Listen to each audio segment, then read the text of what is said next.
चला या पटकन मी केले तिळाचे आणि मुरमुऱ्याचे लाडू खायला आणि मी खूप सोप्या पद्धतीने केले, त्यासाठी व्हिडिओ शेवटपर्यंत नक्की बघा। इथे ना मी तीळ स्वच्छ करत होती, काही घाण नको राहायला। नंतर गूळ कापून घेतला। आता माझं प्रमाण आहे 1 वाटी तीळ तर तेवढाच गूळ। इथे तुम्ही प्रमाण कमी जास्त करू शकता। नंतर गॅस ऑन केला। आधी आपण तीळ खूप छान भाजून घ्यायचे, खूप खरपूस। याला भाजायला 5-1 मिनिटं लागतात। नंतर भाजलेली तीळ एका प्लेटमध्ये काढायची। त्यानंतर पातेल्यात मी 2 चमचे तूप टाकलं होतं, त्यात हा गूळ मिक्स केला आणि इथं गूळ हा आपण जो घरात वापरतो ना तोच घेतला। त्यानंतर पाणी टाकलं आणि बघा छान हलवतंय, पाकाला कंटिन्यू हलवायचं। आता मुंग्या आल्या आहेत पाकाला आणि बघा अशी मऊसूद गोळी व्हायला पाहिजे, जास्त कडक नाही, त्याच्याने लाडू नंतर खूप कडक होतात।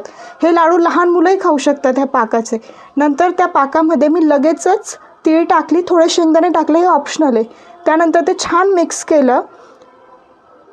नंतर ते थंड होण्यासाठी एका प्लेटमध्ये काढलं, कारण की कढई गरम असते, ते लवकर थंड होत नाही। इथे बघा मी लाडू वळत होते, अगदी शेवटपर्यंत मी लाडू वळले, अजिबात पाक कडक झाला नव्हता। आता माझे मुरमुऱ्याचे लाडू, आता इथे मी 5 वाटी मुरमुरे घेतले, त्याला 1.5 वाटी गूळ, हे प्रमाण एकदम बरोबर आहे।